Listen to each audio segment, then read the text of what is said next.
Meet your new go-to for a fresh and inclusive approach to health. Wellness Rebranded is the pod where a dietitian, a personal trainer, and a mental health therapist combine perspectives to help you redesign your relationship with food, fitness, and your feelings. Whether we're serving up juicy stories, breaking down the latest research, or dropping practical tips, we'll leave you informed, inspired, and ready to take health-promoting action. We get you because we are you. We've joined forces because we know that health isn't one-dimensional, and neither are you. Tune in for real talk that cuts through the wellness and diet culture hype. Stay for the laughs, the insights, and the feel-good vibes. Oh, hello! We're here on another episode of Wellness Rebranded. Did you get a Mr. Rogers vibe from that? Was it just me? It was just you.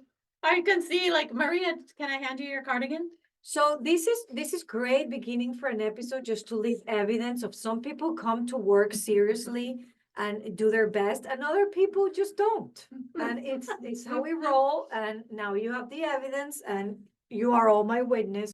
And you can't control your annoying podcast co-hosts? Exactly. So that's It's a exactly nightly- what we're talking about. We are talking about today about letting go of things you cannot control. For example, I cannot control in what mood Elizabeth and Tara are coming to record, or their willingness to, being professional during an episode. I cannot control any of that. What I can control is my response to those behaviors of my podcasters. And your How choice to thoughtful. podcast with us in the first place. Well, that was in my control. That was in my control. Meaning, except yes, I yes. put that in that you can. Yes, yes.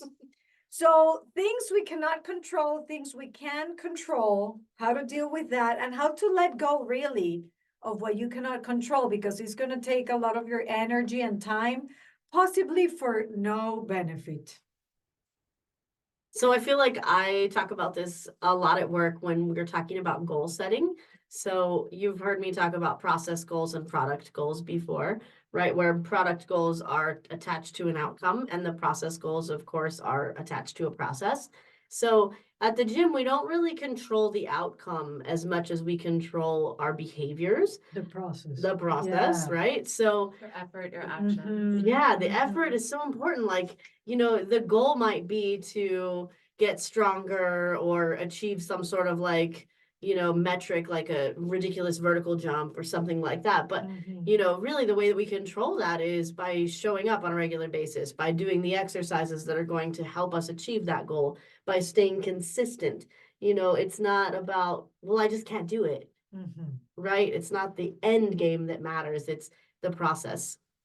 Yes. That's one of the reasons why I'm so passionate also about a weight neutral approach to food, is that at the end of the day, you can choose what you eat, what you don't eat, how much you eat, how much you don't eat, what types of foods you put on your plate, what types you don't, your relationship with food, not your relationship with food. You can control your behaviors for the most part, but you can't necessarily control the outcome. So even if you're doing the things that diet culture tells you will lead to a certain body type, it may not, right? It may not lead to weight loss, but it doesn't mean it's not improving your health, your well-being, physical, mental, emotional health in other ways. And what I see happen, I think what spawned this whole conversation is it's really common when we're only focused on a weight loss goal or a number to get super frustrated when you don't hit that number, and then to basically want to give up, right? Of like, this quote unquote isn't working, so therefore I'm not going to put more effort into it. Whereas if you start out with other types of goals, it's so much easier to keep going. Yeah. I see that all the time at work. And I think in life, like, it's not necessarily just about health, but it's a lesson that I've learned over and over and over again as an entrepreneur. I so badly want to control the outcomes. And I find myself with my business coach being reminded over and over again, okay, you're focused on an outcome that you cannot control. Let's bring it back to the things that you can control, which ironically is the same conversations I have with my clients, but about something different, Yeah. right? Which is why we all need, coaches and support people, because we get in our own way, even when we don't mean to. I'm thinking of something. You know that I learned this really cool activity from a colleague that I do with my clients sometimes. And is if you grab a piece of paper or a big piece of paper, like those poster papers, and you are going to draw a line horizontally. And then on the top of it, you're going to put things that are, no, erase all that. You grab your paper and then on Post-it notes, you're going to write everything that is on your plate right now that are maybe making you feel overwhelmed or that you have to do or whatever it is in your life right now that is getting brain space or energy from you. You write each on separate pieces of Post-it notes. Then on that big piece of paper, you put them from top to bottom in the order of importance that they have for you. So at the top, the ones that are more important, the bottom less important, and you have to do them in a line. Not two can be on the same, right next to each other. Once you do that, then you draw a line vertically on your paper, and you want to say which ones are in your control and which ones out of your control. And then you move those Post-it notes to the different side of the paper. So now you have them in order of importance and in a space where it tells you that they in your control or out of your control. So at the end, doing this activity makes you helps you focus on those that are important to you and in your control. Yeah, The that makes so much rest sense. can go in the lower part of your to-do list, or maybe you want to forget about them for a while and really focus on those things that are in your control, but also important to you. Because many times I do this with my clients and I'm like, oh, I've been spending all this energy and time on this that is actually not that important and also out of my control. Yeah. Then what am I doing here, So we were chatting before we got on about from each of our different professional perspectives, like what are the things people tend to try to control that they really can't? And it would be interesting or helpful perhaps for each of us to throw out a couple of those. I tell you something people think they can control and they cannot. This might be I know what controversial. you're gonna say. Oh, I know why. You read Mm. minds, That's right. your emotions. Yeah. I mean, you cannot control them. Maybe you can lower the volume on them, you can try to hide them, but controlling how you're gonna feel in a certain situation and having that emotion arise, out of your control, sweethearts. Same with your thoughts, right? I mean, Yeah. you can't control what thoughts Mhm. pop into your brain. You can Mhm. control how you respond to them, Same with the Mhm. emotions. You can control how you behave with that emotion, but you cannot control, and I don't want you to try to control the emotions. Let them be and just learn how to manage them and how you act when you have them. I think that's something that I didn't always know. I agree. Me neither. I think that I think I learned that from you, actually. I maybe didn't know that all the way up until I met you. Well, that it's good to know that at least you've learned there's I do one listen. benefit of this relationship. That's a Well, good and I thing. love you. I love you back. And yes, that's something that you cannot control. I think that's like a mic drop moment because I think we feel like we should be able to control our emotions or that we can. No, I don't want you to. Yeah. Let them be. Get to know yourself through the emotions that you feel in specific situations and just learn how to behave and what to do when you have a specific Mhm. emotion. Mhm. But otherwise, it's very hard to hide them, avoid them. Yeah. Not to say almost impossible, right? And actually the pursuit of that causes a lot of suffering, right? Oh, yeah. Trying to avoid emotions or control them. And your emotions are a way of your body communicating with you. I feel that like almost related to you is like hunger. Like with hunger, your body's, sending a message. With your emotions, body is sending a message too of maybe what you need or you need to reevaluate some things in your life, or maybe that pause that you need to take. I don't know. Yeah. You guys both know I've been going through this training, or I finished it actually. I'm a certified meditation teacher now, specifically for I know body. that. I didn't know you finished. Yeah. Congrats. I did. But it reminds me of something that I feel like gets talked about a lot in meditation communities, that the suffering is in the resistance, right? So the more you try to resist against anything really, but like in this case, emotions, or the more you try to resist changes in your body, that's the resistance is what causes the suffering. And I love meditation as a tool because it helps you work with your mind as it is and accept things as they are. And I think that's why it complements really food and body healing so nicely, but just generally your physical, mental, emotional health. It makes me think of somebody put on social media that emotions are like farts. You don't want to hold them. I mean, like, when the fart comes, it's gonna come out, whether you really try to hold it. Sometimes in it's there. gonna be loud, sometimes it'll be I know, silent. you try to hold it in. Yeah.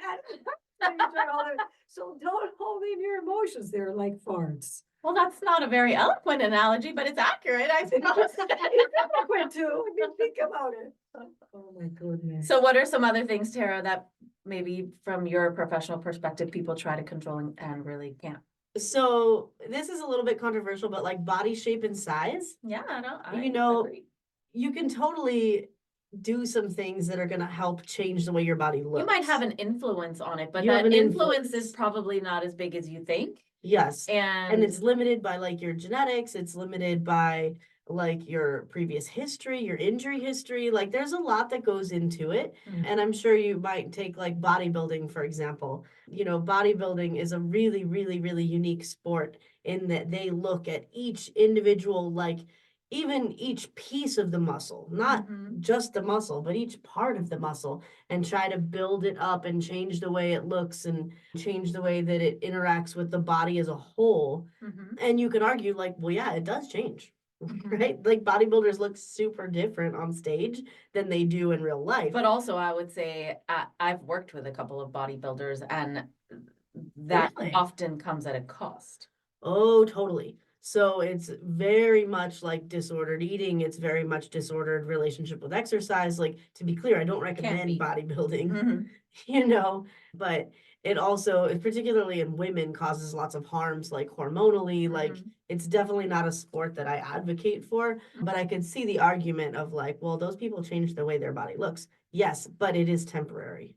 Well, it's temporary, it comes at a cost, and likely, I mean, I don't know, that's not my area of expertise, but I would assume that not everyone who sets out to become a bodybuilder is quote unquote successful Yeah, in achieving what they set out to achieve. true. Yeah. But even like if we take the bodybuilders out of it and we just have like normal people that are going to the gym to be healthy and, to, feel better in their bodies and get a little bit stronger, just like the normal goals that we talk about all the time in here, a lot of it doesn't, change the way your body looks. Yeah. It changes the way your body functions, Yes. but the appearance just kind of stays similar. Yeah. Same with food. Yeah. Yeah. I can think of something else that people think they might be able to control, but we cannot. Other people's behaviors. Oh, look, I have that. I had other people's judgments or comments, but Because same thing. You know how many times maybe we even go to therapy because we want our husband to change this. We want our kids to be this way. We want, and the news are. Oh, you but it'd be so cannot- much easier if we could change I it. know, Tell me about it. Great, but you No. cannot. But sometimes even when people want to go to couples therapy and they say, but my partner doesn't want to come, so there's no reason for the therapy. There is, because sometimes even changes on one person in the Yeah, you can only dynamic of ever the change relationship, yourself. that can bring changes on the other person. Yes. Even if the other person is not coming to therapy and not doing any work that we know, that can still bring change. So if we would all focus on ourselves, that can bring change in many other areas of your life. Your boss is not going to change. If you have a jerky jerk as a boss, that's might not going to change. You cannot change it. Let's put it that way. You have no control over it, but you do have a control over how you respond. If you find another job, if you, whatever Yeah. it is. But we sometimes spend a lot of time in the same spot of your life, waiting for other people to change, and that's when I will be happy. No, please do not. Yeah. It's in your control to make those changes for the life that you want or the dynamics that you want around you. That's what's in your control. As I was thinking about this whole topic, I was thinking about that whole idea of like the frustration and the distress that it causes you as a person when you're trying to control something that you can't. And I came across something that jumped out at me, which is like, even just for a minute, think about it. I'll ask you, think about a time when you've tried to control something that was out of your control. And what does that feel like in your body? Exhausting, Mhm. frustrating, disappointing, depleting. Like you failed. Yes. Yeah, but like, yeah, and physically in your body, right? Like you Oh. probably feel Tired. tense, tight, Tired. tired. And then in contrast, think about a time when you surrendered to something that you can't Mhm. control. And what does that feel like in your body? Mhm. Yeah, it feels like relaxing, Like a peaceful, relief, like a right? relief, Like an calm. exhale of Mhm. there's peace in getting to that point. And I just thought it was such a great visualization for like we're only harming ourselves when we try to control something that we can't, Mhm. right? Mhm. Even though it feels like it's something that will, if we could just control this outcome, it would benefit us. But if we can't control the outcome, the pursuit of that is actually coming at a great personal cost. And really kind of a waste of time. Yeah. Mhm. And maybe sometimes we find ourselves wanting to stay in that position, because if you think about it, it also reinforces the victim Yeah. perspective. Oh, Because here yeah. I am, I have no control, but it's, I'm screwed. There's no other chances for me. So it limits the way you see other options in your life. And we have to be careful with that.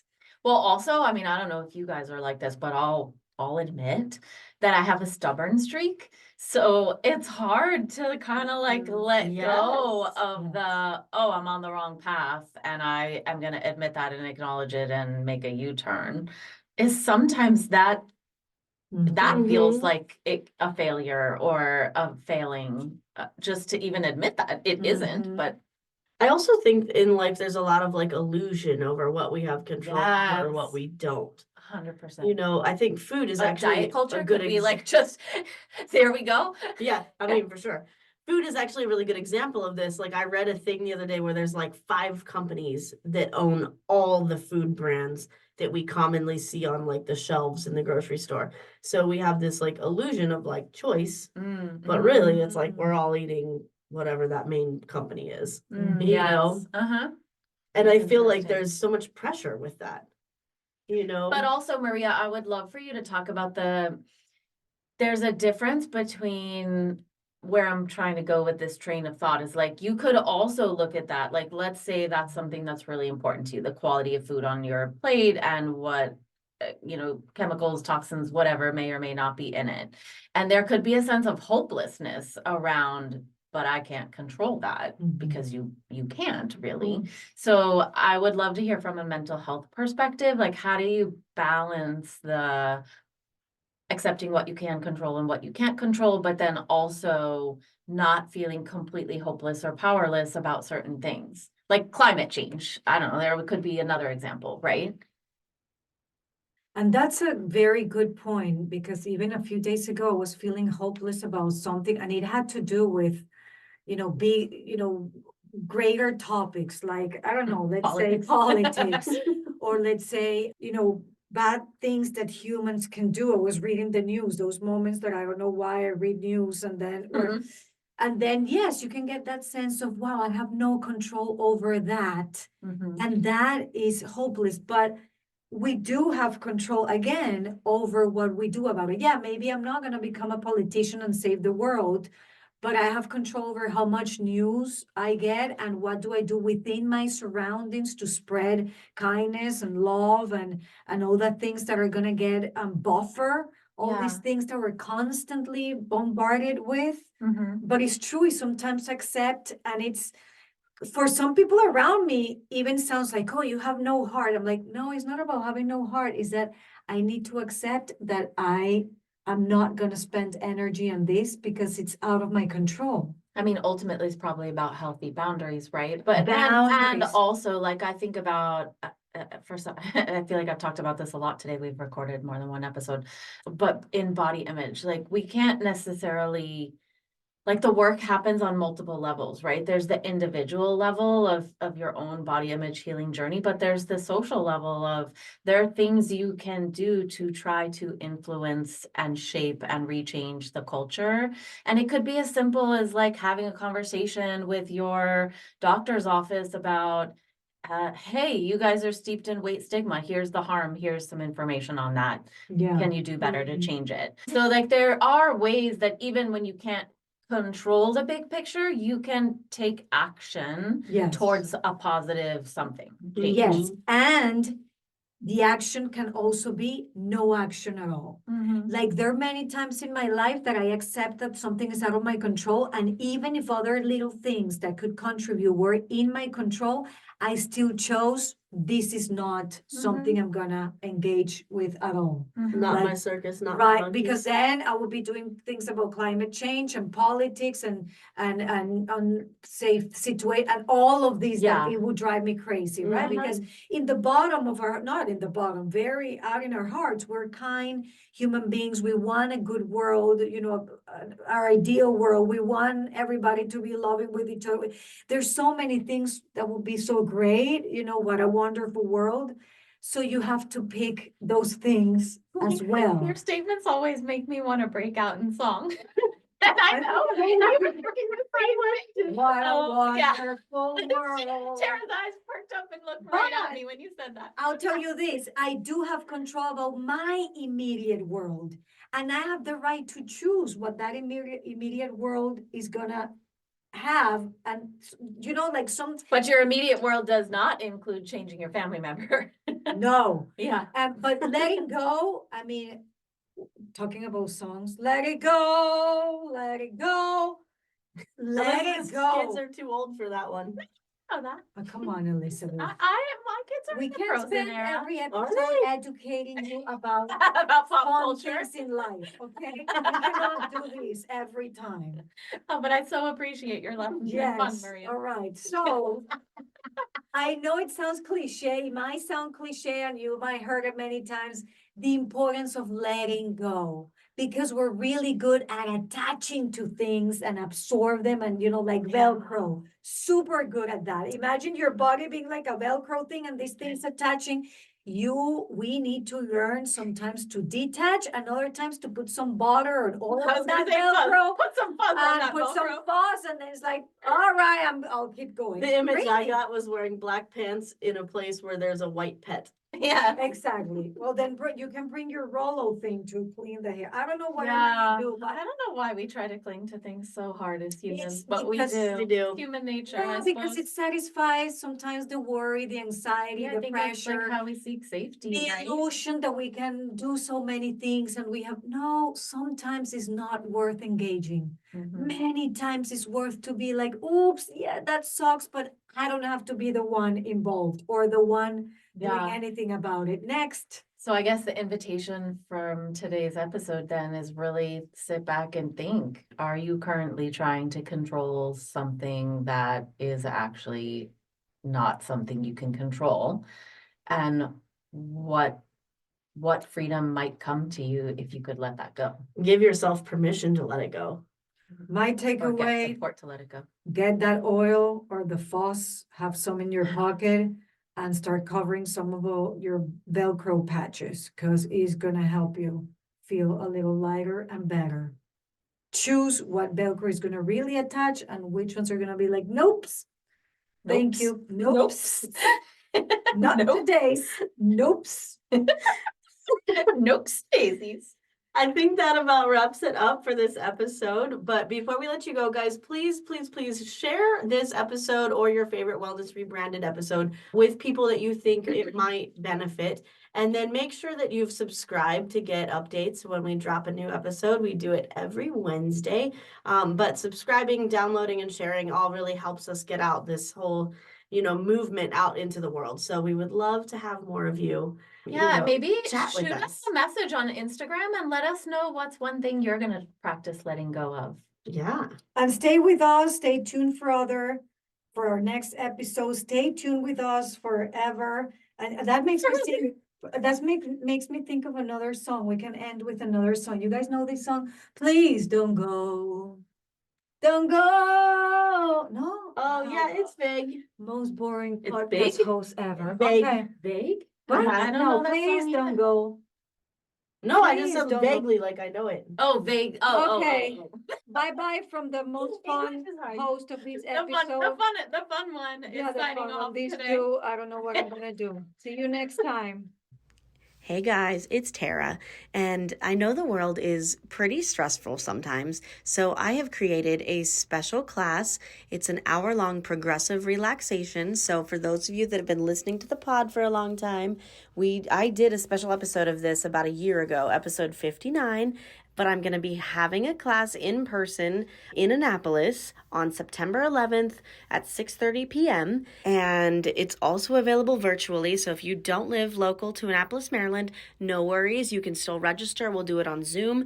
Sometimes it's even better that way because you'll get to just lay there in the comfort of your own home and relax with us. And I'll take you through a guided progressive relaxation, meditation, visualization, and you are guaranteed to leave the class feeling better than when you got there. So if you want to join me for that, the link is in the show notes to register, and I hope I'll see you there. Thank you for listening. If you want to connect with me outside of this podcast, you can find me on Instagram at coaching_therapist. I'm Elizabeth. You can find me at Elizabeth Harris Nutrition or in my Facebook group, Health and Healing with Intuitive Eating. And I'm on Instagram and Facebook at Tara De Leon Fitness. Guys, if you loved this episode or any of our other episodes, we would love it if you would leave us a review on Apple Podcast. It really, really helps us get the non-diet word out to the rest of the world. So please leave us a review. Yes, thank you.